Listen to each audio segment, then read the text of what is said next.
Jadi kalau seorang itu melakukan amal saleh dan niatnya benar, maka itu akan mengantarkan seorang masuk surga. Meskipun kecil. Maka Nabi mengatakan apa? La tahqiranna minal ma'rufi syai'an. Janganlah engkau meremehkan perkara yang ma'ruf meskipun kecil. Amalan yang kecil, amalan yang remeh, ketika itu dilakukan ikhlas karena Allah Subhanahu wa taala, maka akan menjadi besar. Contohnya misalkan, kita sering mendengar kisah wanita pelacur dari kalangan Bani Israel yang dia memberikan minum kepada seekor anjing.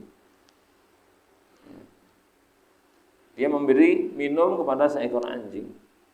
Tetapi meskipun hanya memberikan minum kepada seekor anjing, akhirnya apa? Allah mengampuni dosa-dosanya, memasukkan dia ke dalam surga. Padahal kalau kita lihat amalan yang dilakukan oleh wanita ini, amalan besar apa yang kecil? Kecil, sepele, remeh.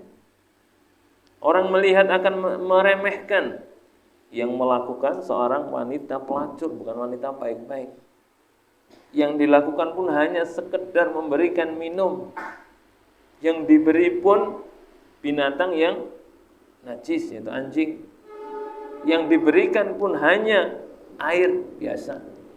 Bahkan wadahnya pakai apa? Pakai sepatu. Nah, maka orang melihat amalan seperti ini akan meremehkan apa seperti itu. Nah, tetapi ketika amalan tersebut dilakukan ikhlas karena Allah, para ulama menjelaskan wanita ini diampuni dosanya karena sebab amalan tersebut, karena amalan tersebut dilakukan dengan ikhlas. Indikasinya apa? Nah, karena kalau dia mau nyari pujian, siapa yang hendak memuji dia? Yang ada di situ cuma dia sama si anjing. Apakah mengharap pujian dari anjing? Atau ingin mengharapkan ucapan terima kasih?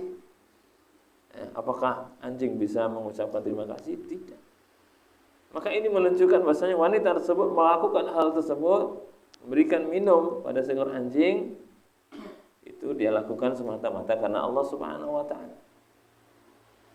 Maka dengan niat yang ikhlas tadi, sesuatu yang kecil menjadi besar di sisi Allah Subhanahu wa taala. Maka benar yang dikatakan oleh sebagian ulama, rubba amalin saghirin tukabbiruha anniha. Banyak amalan-amalan yang kecil yang menjadi besar karena niatnya. Maka demikian kita enggak boleh meremehkan amalan meskipun kecil, meskipun sedikit. Kita sedekah misalkan, kita sedekah misalkan hanya mampu memberikan pada teman kita permen satu, enggak masalah. Berikan. Niatkan itu karena Allah Subhanahu wa taala. Insyaallah itu menjadi besar di sisi Allah Subhanahu wa taala. Nah,